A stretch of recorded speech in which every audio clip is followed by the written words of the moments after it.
Hello दोस्तों, welcome है आपका हमारे यूट्यूब चैनल में। कर्मचारियों, पेंशनर्स और as well as family pensioners और सभी के लिए जितने भी हैं कर्मचारी, पेंशनर्स, राज्य कर्मचारी, सभी के लिए बहुत बड़ी इंपॉर्टेंट खबर लेकर आया हूं। इसमें आपकी 3 इंपॉर्टेंट खबर होंगी। पहले आपकी 18 मंथ्स की डीए और डीआर जो रुका हुआ है उस पर एक बहुत ही अच्छी पॉजिटिव प्रतिक्रिया हुई है, वो भी मैं आपको बताने वाला हूँ। कर्मचारियों, पेंशनर्स और फैमिली पेंशनर्स के लिए बहुत ही अच्छी एक पॉजिटिव साइड्स आई 18 मंथ्स डीए और डीआर को, वो भी मैं बताऊंगा। दूसरा बड़े अपडेट मैं आपको पेंशन में जो इनकम टैक्स से रिलेटेड चीजें हैं वो बताने वाला हूँ। साथ ही साथ तीसरी बड़ी अपडेट होगी वो आपकी पेंशन में एनोमोलीज हैं उनको दूर करने के लिए क्या क्या चीजें की जा रही हैं, वो भी मैं इस वीडियो में बताने वाला हूँ। ये वीडियो थोड़ा सा लॉन्ग होगा लेकिन सारी बहुत इंपॉर्टेंट चीजें होंगी। साथ ही साथ 18 मंथ्स के डीए डीआर पर जो मिनिस्ट्री का जवाब आया वो भी मैं आपको बताने वाला हूँ, इसलिए इस वीडियो को पूरा लास्ट तक देखिएगा। और अगर चैनल पर पहली बार आए हैं तो चैनल को जरूर सब्सक्राइब करिएगा। साथ ही साथ अगर हमारे वीडियोस को देखते हैं आप तो बेल आइकन को भी जरूर प्रेस कर लीजिएगा, तभी आपके पास हमारी वीडियोस की लेटेस्ट नोटिफिकेशन आ पाएगी और आप हमारी वीडियोस को इसी तरीके से आगे भी वॉच कर पाएंगे। आप सामने एक नोटिफिकेशन देख सकते हैं जो कि जारी किया गया भारतीय प्रतिरक्षा मजदूर संघ की तरफ से, और ये 20 जनवरी 2024 को लेटर लिखा गया। इसमें आप देख सकते हैं कि ये लेटर लिखा गया है फाइनेंस ऑनरेबल फाइनेंस मिनिस्टर नई दिल्ली को, जिसमें सब्जेक्ट आप क्लियरली देख पा रहे हैं, क्लियरली मेंशन है request for review of decision on dearness allowance arrears for COVID period.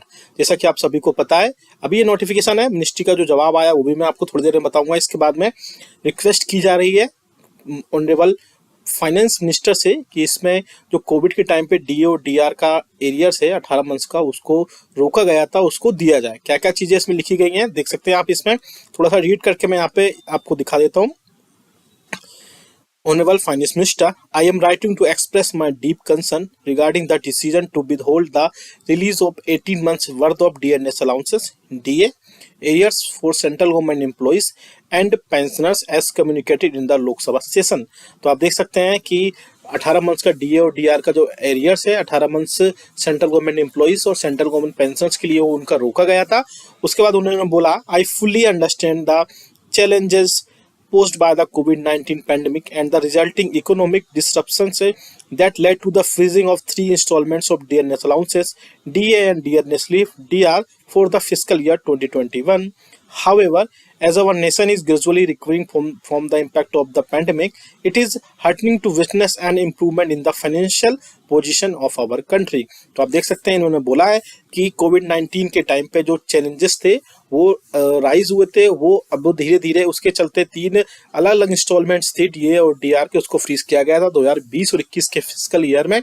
लेकिन अब जैसे जैसे नेशन ग्रेजुअली रिकवर कर रहा है पैंडेमिक से, वैसे वैसे अब चीजें, बहुत सारी चीजें, कंट्री की इकोनॉमी भी बढ़ रही है और उसी के चलते इसमें रिक्वेस्ट की जा रही है। आगे आप देख सकते हैं इसमें क्लियरली बहुत सारी चीजें मेंशन की गई हैं।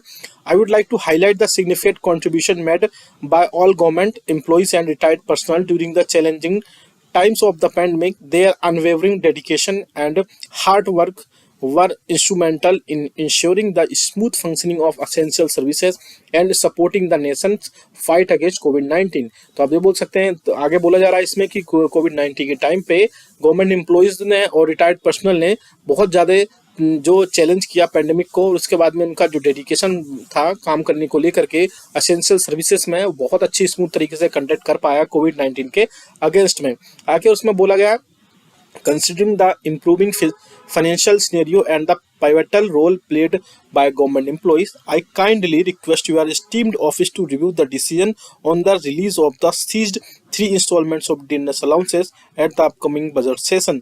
The accumulated amount, which was temporarily withheld due to the fiscal constraint of the past, can now be disbursed by the deserving beneficiaries. तो उसमें अब रिक्वेस्ट की जा रही है कि जो भी आपका 18 मंथ्स का डीए और डीआर की जो इंस्टॉलमेंट्स हैं वो अपकमिंग यानी आने वाले बजट सेशन में उनको रिलीज किया जाए, जो भी उनको रोका गया था।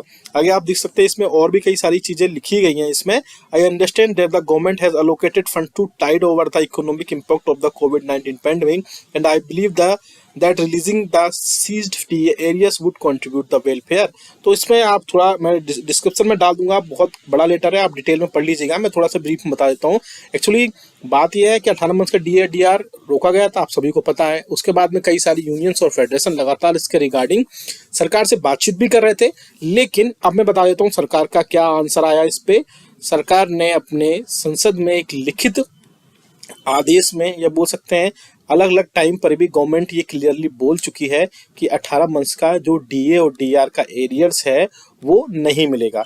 लेकिन फिर भी यूनियंस और जो फेडरेशंस हैं वो लगातार सरकार से रिक्वेस्ट कर रही है कि सरकार जो है सिचुएशन में आए, ऐसी कि सेटलमेंट की सिचुएशन में आ जाए, या फिर और भी कई सारी चीज़ें हैं कि कर्मचारियों पेंशन्स और फैमिली पेंशन्स का जो 18 मंथ्स का DA और DR का एरियर्स है वो उनको मिल पाए। अगर कर्मचारियों पेंशन्स और फैमिली पेंशन्स की यूनियंस और एसोसिएशंस का जो रिक्वेस्ट है वो वाकई में उनकी जो मेहनत है वो सफल होती है, तो पेंशनर्स को स्पेशली बहुत ज़्यादा फायदा मिलेगा। क्योंकि कर्मचारियों का तो और भी कई सारी चीज़ें, अब जैसे DA और DR 50% क्रॉस करेगा तो एग्जिस्टिंग जो एम्प्लॉयज़ है उनका HRA भी बढ़ जाएगा, लेकिन जो पेंशनर्स और फैमिली पेंशनर्स हैं उनके खाते में कुछ भी नहीं आएगा। तो इसलिए स्पेशली अगर ऐसा वाकई में होता है तो पेंशनर्स और फैमिली पेंशनर्स के लिए बहुत ज़्यादा एक राहत की खबर होगी।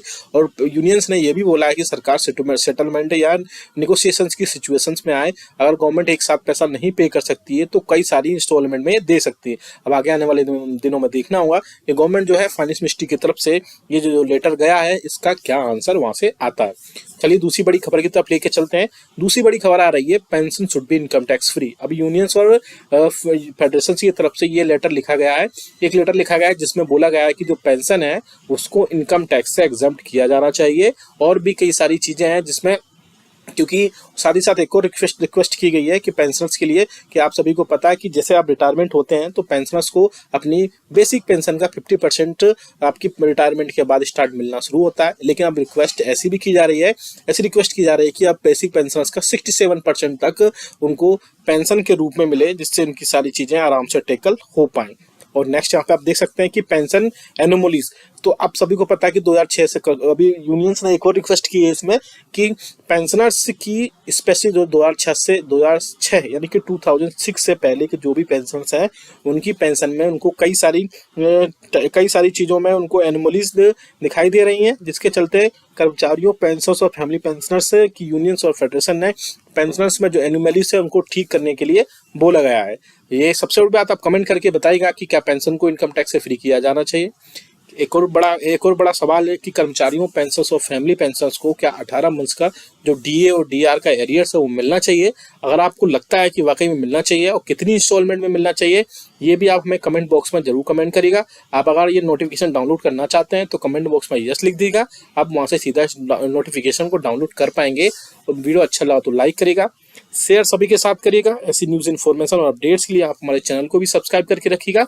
मिलते हैं आपको नेक्स्ट वीडियो में। Thank you so much.